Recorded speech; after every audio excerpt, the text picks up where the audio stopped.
आज यस सारा नेपाल सारकोशले संस्थाको वार्षिक नीति तथा कार्यक्रममा भएका कार्यक्रम अन्तर्गत कोभिड संक्रमित हुनुभएका दिवंगत हुनुभएका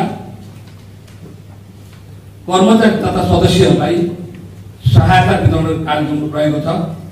यसै सन्दर्भमा यस संस्थाले कठिन परिस्थितिमा पनि आफ्ना शेयर सदस्यहरू कर्मचारी समुदायको हितको लागि मन फुकाएर आपद विपदको घडीमा सहयोग गर्नुपर्ने दायित्व सम्झेर सबैमा अझै सुस्वास्थ्य र सुरक्षित रहन आह्वान गर्दै कोरोना अवधिमा गरेका कोरोना सहायता कार्यक्रम यसै प्रेस विज्ञप्तिमा अवगत गराउन चाहन्छौँ। तपस्वी यस संस्थामा रहेका अति विपन्न लघु वित्त सदस्यहरूलाई लकडाउनको अवधिमा हात मुख जोड्नको लागि सकुन भन्ने उद्देश्यले प्रति व्यक्ति 5000 सम्म विपद सापटी उपलब्ध गराउँदै हामीले यो कोरोनाको अवधिमा 7816 जनालाई 2,68,23,000 रुपियाँ विपदको अवस्थामा सापटी उपलब्ध गराएको कुरा म जानकारी गराउन चाहन्छु।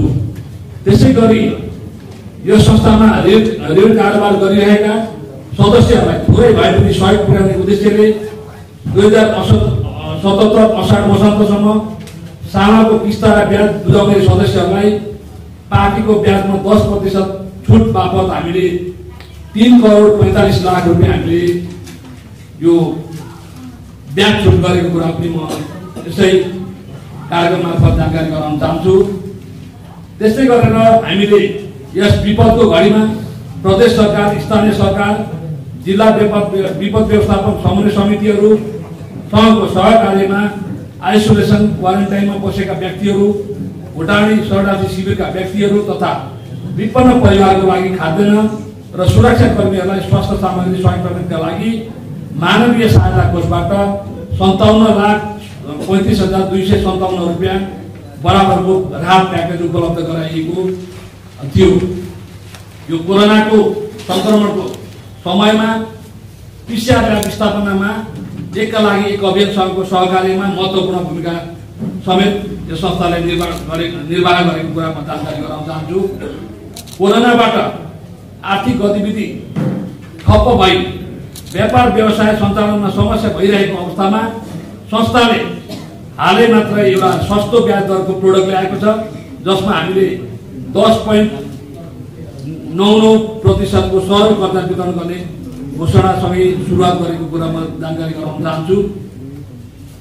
यस कार्यक्रम मार्फत आज हामीले शेयर सदस्यहरूमा कोरोना पोजिटिभ भई होम आइसोलेसन तथा अन्य आइसोलेसनमा बसेका सदस्यहरूलाई 14 दिनसम्म प्रतिदिन 500 का दरले कोरोना भत्ता उपलब्ध गराउने उद्देश्य अनुरूप 98 जनालाई 6,86,000 रुपियाँ वितरण गरिनेछ र कोरोना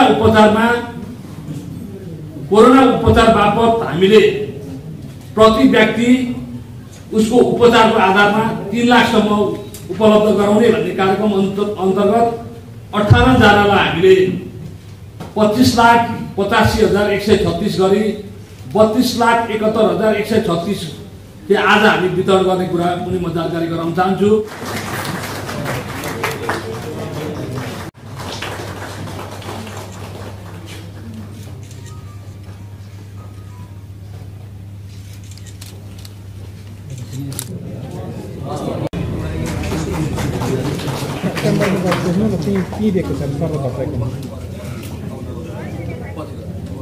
आदरणीय श्री मन्जु प्रसादजीलाई म हार्दिक अनुरोध गर्दछु।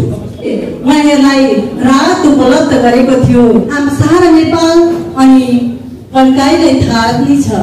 त्यसैले गर्दा आज त्यो सहन नसकेर हाम्रो कन्काई कार्यक्रमहरू ल्याएर उहाँहरूलाई केही राहतहरू उपलब्ध गराएको छ।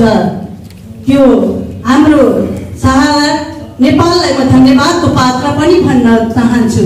उहाँहरूले यति मात्रै काम गर्नु भएको छैन, सहारा नेपालले धेरै काम गरेर आज यो अग्रस्थानमा उहाँहरू आउनु भएको छ। उहाँहरूलाई धेरै धेरै धन्यवाद छ। सहारा नेपाल सदस्य शेयर सदस्य धनीहरू बित्नु भएको छ। संस्थालाई 2 लाख रुपियाँ विनियोजन गरेको रहेछ। मलाई एकदमै खुसी लाग्यो, धन्य छ सहारालाई। त्यसै गरेर हाम्रा जुन 14 दिनसम्म कोभिड-19 को कारणले गर्दा आइसोलेसनमा बसेको व्यक्तिहरूलाई सहारा नेपालले 7,000 रुपियाँ विनियोजन गरेको रहेछ। एकदमै खुसी लागेको छ, धन्य छ हाम्रो सहारालाई। यसै गरेर हामीले यस्तो अवस्थामा मानिसहरू जब पीडादायक बनेको हुन्छ अनि सहारा चाहिन्छ। बुढेसकालमा हाम्रो ज्येष्ठ बाबुआमालाई पनि लौरो चाहिन्छ भने जस्तै हामीलाई पनि कुनै न कुनै अवस्थामा परेको पीडामा सहारा नै चाहिन्छ।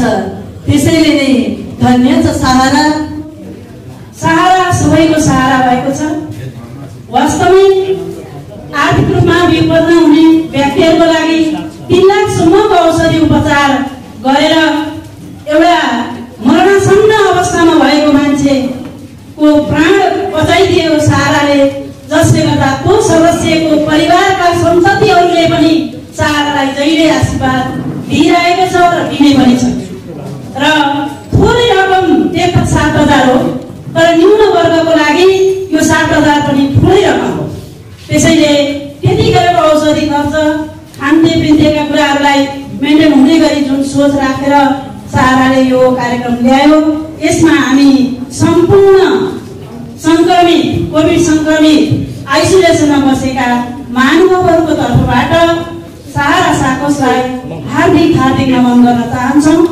अत्यन्तै खुसी लागेको छ कि शेयर सदस्यहरूलाई आपद विपद परेको बेला, समस्यामा पीडित भएर बस्नु परेको बेला यसको कम्पनसेसनको रूपमा त होइन, तैपनि एउटा राहतको रूपमा उनलाई केही न केही, म यो संस्थामा आबद्धता राखेको कारणले गर्दाखेरि मैले थोरै भए पनि केही राहत पाएँ भनेर जुन अनुभव गर्ने, अनुभूति गर्ने जुन एउटा अवसर संस्थाको तर्फबाट उपलब्ध हुन सक्यो, म यसका लागि संस्थाका सम्पूर्ण पदाधिकारी टिमलाई हार्दिक आभार व्यक्त गर्न चाहन्छु। मान्छेले बाँच्न पाए हुन्थ्यो भन्छ, त्यस्तो गरेर कति मान्छेको बचाउन प्रयास गर्दा गर्दै पनि, डाक्टरले औषधि गर्दा गर्दै पनि यो कोभिडमा परेर धेरै मान्छेहरूको ज्यान गएको छ। आज यो सहारा नेपालले त्यस्ता साथीहरूलाई सहयोग गरेको छ। अनि त्यहाँदेखि पछाडि उहाँलाई औषधि उपचार गर्नु पर्यो, ठिक छ, ल अलिअलि आर्थिक अवस्था घरैसी राम्रो छ भने त उहाँहरूले आफै पनि गर्नुहुन्छ। तर तल्लो स्तरको मान्छेलाई त त्यतिखेर रुपियाँ पैसा छैन भने कति हिजो औषधि गर्दा ऋण लागेको होला, के लागेको होला।